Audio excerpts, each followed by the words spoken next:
नमस्कार दोस्तों, मैं डॉक्टर विवेक तिवारी आज आपके सामने फिर से हाजिर हुआ हूं एक नए विषय के साथ अपने YouTube चैनल ज्ञान चक्र के माध्यम से। दोस्तों, जैसा कि मैंने आपको अपने पिछले वीडियो में हस्तरेखा के बारे में बताया था और उसी में मैंने आपको आयु की गणना करनी भी बताई थी। दोस्तों, पिछले वीडियो में आयु की गणना कहाँ से की जाती है हाथों में, वो मैंने आपको बताया। आज मैं आपको बताऊंगा कि भाग्य रेखा कैसे देखी जाती है और कहाँ से भाग्य रेखा निकलती है। आमतौर पे दोस्तों लोगों का ये सोच होता है, जैसे किसी भी ज्योतिष के पास अगर आप जाएंगे, कहेंगे भाई जरा मेरा हाथ देख लो, तो वो आपका हाथ देखेगा, कहेगा अरे यार तुम्हारी तो भाग्य रेखा ही नहीं है यार, कैसे तुम यार कितना जीवन कैसे काट लिए, तुम्हारी तो भाग्य रेखा ही नहीं है। अब भला बताइए दोस्तों, जो इस धरती पे पैदा हुआ है, क्या वो भाग्य के बिना पैदा हुआ है? नहीं, सब अपना अपना भाग्य लेके आए हैं। आपके घर में पलने वाला कुत्ता भी अपना भाग्य लेके आया है। तो दोस्तों, भाग्य रेखा कहाँ से निकलती है, आज बिल्कुल ध्यान से देखें। मेरे इस चैनल के माध्यम से मैं आपको बताना चाहता हूं कि भाग्य रेखा कहाँ से निकलती है। सामने ब्लैक बोर्ड पे आप देख रहे होंगे, लिखा है भाग्य रेखा, और इसके बगल में आप एक आकृति हाथ की बनी हुई है उसको देख रहे होंगे, जिसमें कई रेखाएं निकल रही हैं, जीवन रेखा से, मस्तिष्क रेखा से, हृदय रेखा से। और इसी हाथ पे जो उंगलियां हैं उस पे बुध, सूर्य, शनि, गुरु, ये सारे पर्वतों के शॉर्ट फॉर्म में नाम लिखे हुए हैं। ये मैं आपको पिछले वीडियो में ही बता चुका था कि उंगलियों पे कौन से पर्वत होते हैं। तो इसी क्रम में मैं ज्यादा उसमें नहीं घुसूंगा, इसी क्रम में मैं आगे बढ़ता हूं। दोस्तों, आप यहां देख रहे होंगे कि ये जीवन रेखा, जिसमें हमने एक नंबर इंकित किए हुए हैं 0 से 80, जैसा कि पिछले वीडियो में मैंने आपको बताया था, एज के हिसाब से मैंने इसको बांटा है और अलग अलग रेखाएं निकली हुई हैं। अब मैं सबसे पहले आता हूं जीवन रेखा पे।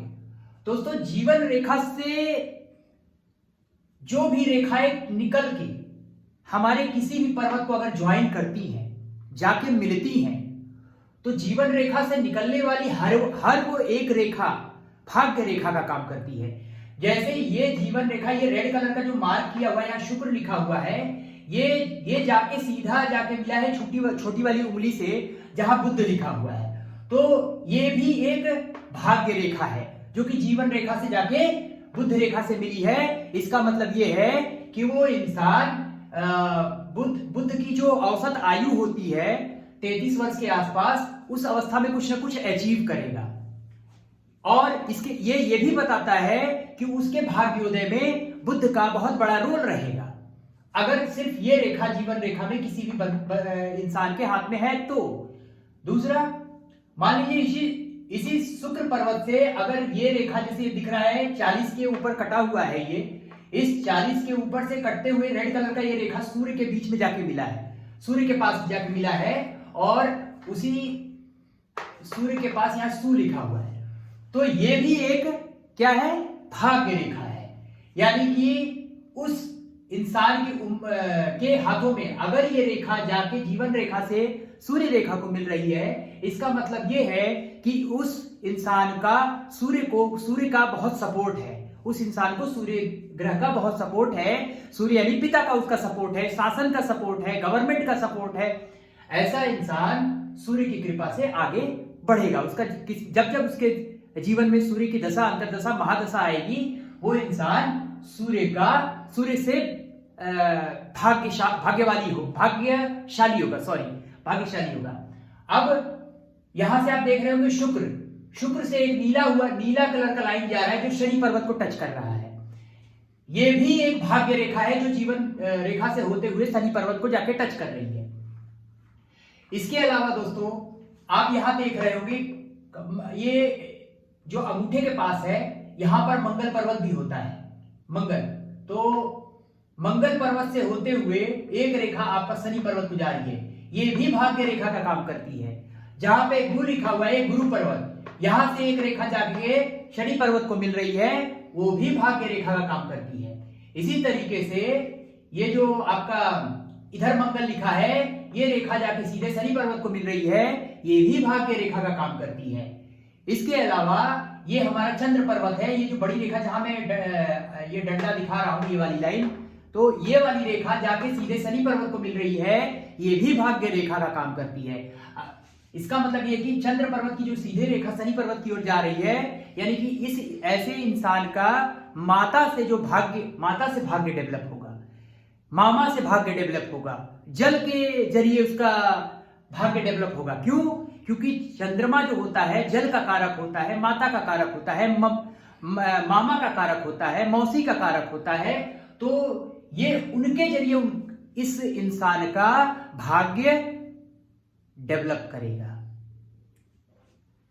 इसके अलावा दोस्तों एक खास बात यह है कि जितनी भी रेखाएं भाग्य रेखा से हो, चंद्र पर्वत से हो, गुरु पर्वत से हो, मंगल पर्वत से हो, ये सारी जाकर शनि पर्वत को ही ज्वाइन करती है।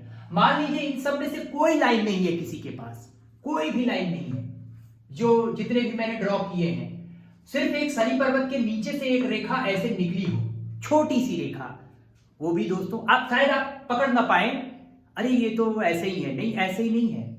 शनि पर्वत के नीचे जो भी छोटी रेखा निकली होगी वो भाग्य रेखा का ही काम करेगी। क्यों? क्योंकि आमतौर पे जो भाग्य रेखा जाती है वो सीधा मणिबंध से होते हुए शनि पर्वत की तरफ जाती है, वो भाग्य रेखा होती है। यानी कि वो भाग्य रेखा शनि पर्वत को जो ज्वाइन करती है वही भाग्य रेखा होती है, यानी कि अंततः मिलना जाके शनि पर्वत को ही है। तो ये सारी रेखाएं जो अंततः शनि पर्वत को ज्वाइन करती हैं, ये हमारी भाग्य रेखा होती है। तो मेरे ख्याल से दोस्तों मैंने जो आज आपको भाग्य रेखा के बारे में बताया, मुझे लगता है कि शायद आपके समझ में ये चीजें कुछ हद तक मुझे जैसा लगता है आ गया होगा। और उम्मीद करता हूं कि अगर आपको कोई इस वीडियो में अगर कोई डाउट्स हो तो आप मेरे व्हाट्सएप नंबर 8756528922, फिर से दोहराता हूं, आप मेरे व्हाट्सएप नंबर 8756528922, इस नंबर पे आप मुझे अपने हाथ का चित्र व्हाट्सएप कर सकते हैं।